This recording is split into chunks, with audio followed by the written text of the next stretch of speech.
Well, what do we have here? A mini OPFS.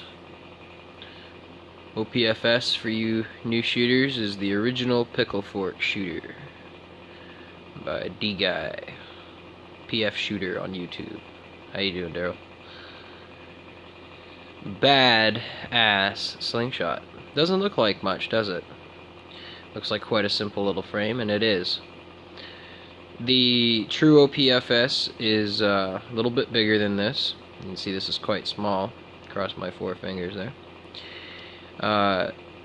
It typically is set up with a set of tubes instead of the flat bands. It'll be set up. This is a natural pickle fork shooter with a set of TheraBand black tubes with Dgui 2040 blacks run through there, and that extends the band life as the ties aren't directly onto the tubes, they're onto the outer tubes, and that keeps the band life alive. Again, all this invented by Dgui.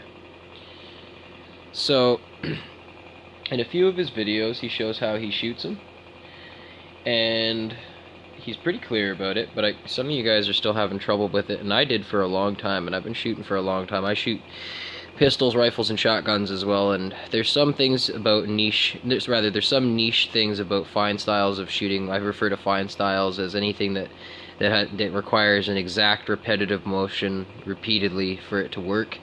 That can be a little bit difficult to grasp, and when you see this kind of a sight picture, just give me 1 second here. When your sight picture looks like this,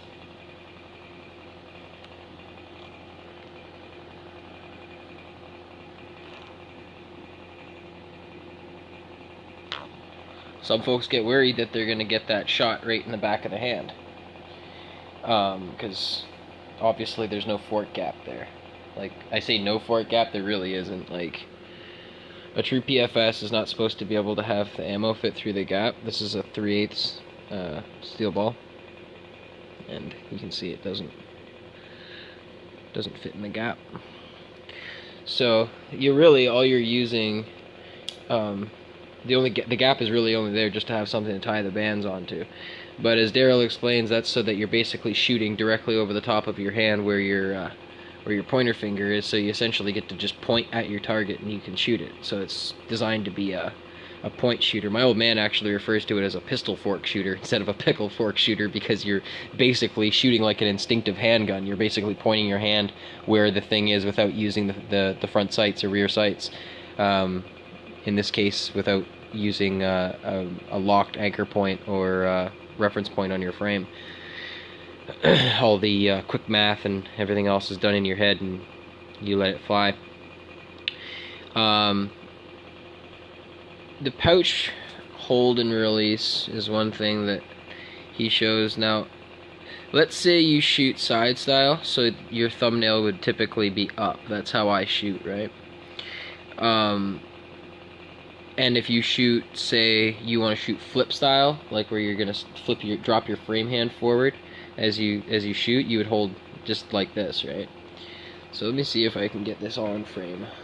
I'm holding the camera my phone between my knees, so forgive me. But if let's say we're shooting side style, so you'd hold your frame sideways like this, your thumbnail would be high, right? If you're shooting flip, you would just have your thumb to the side like that. You'd extend forward, let go, and snap your hand down, right? If that was like a Dgui or something like that.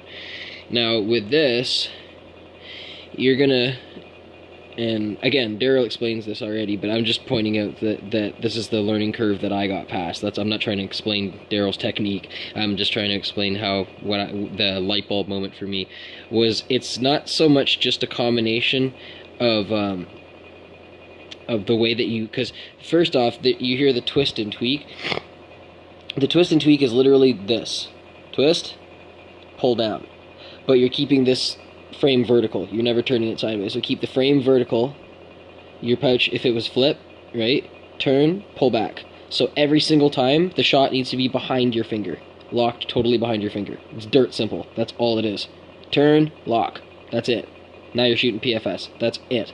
Practice doing it a couple times light, and you'll be like, okay, light bulb moment. All that's doing is flipping it up and over your finger so it makes it over top of the frame. That's the reason it clears the forks every time.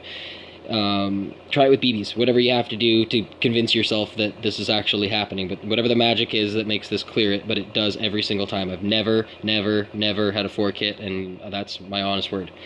Once I learned the tweak and twist, you'll never get a fork hit. The light bulb moment, though, was realizing the combination of the tweak and twist with how you shoot this thing. You do not flip it. You're going to think you flip it, because if you've been shooting flip style, you basically would hold it like this, and then to get it to, shoot or whatever, you drop it like that, like snap your hand forward, right? Do not do that. All you're going to do is sharply angle your hand toward your target, and that's going to feel weird because you're going to feel like you're going to shoot yourself in the back of the hand. You're sharply angling it essentially like that. You're going to drop your, like if you're watching me from the side, you're going to drop your forks like this. And you can see the bands are just riding right over your hand. Like, it's going to feel weird, but you see how in line with my finger that is? That's the secret. That's the secret right there. That image you're seeing right there, that's the secret. It's basically where your finger is pointing. So all you're doing is drawing to your anchor point, pointing with your finger generally at your target, making a small 3/4 inch adjustment from where your finger is to where the center of the pouch is, so that the ammo hits dead exact center, and you're just moving it over that 1/4 of an inch, pointing dead on. You're not aiming, again, because you're just going to be pointing with your finger. You're pointing at the target. Drawing your hand, push your hand forward, because that pushing forward is what's going to line the bands up with your finger. If you try and shoot vertical to protect your hand, you're not protecting anything. It's going to shoot just fine regardless, but you're going to miss because you're holding it vertical. The minute that you trust this technique that Daryl has come up with and line your finger up with those bands, as soon as you release that, you're going to shoot exactly where you're pointing. And that's what I promise you that. It is very strange, and it's going to feel really weird the first couple of times you do it. The only thing I can really liken it to is like shooting with holdover. Like, if you know what shooting with holdover is, where you're accounting for drop, and you've got to aim above your target. And if you're shooting with lots of holdover, you could be shooting with 3 mil dots or something like that. It feels very strange to pull the trigger on something when the cross section of your scope is absolutely nowhere near your target. But that's the nature of how you get things done. So you just have to trust in the technique and give it a go. I actually prefer the smaller one for the whole reason that the more that you can wrap your hand around this thing and get that locking, pointing grip going, the more that it'll do its job. So yeah, hope that helps you guys that are trying to figure out the OPFS. It's a strange little beast, but it is badass when you get your hands on it. Thanks a lot to Dgui for making this thing as popular as it's become. It's just insane how popular these things are, and it's great how simple they are to construct and get your head around once you get the basic concept down.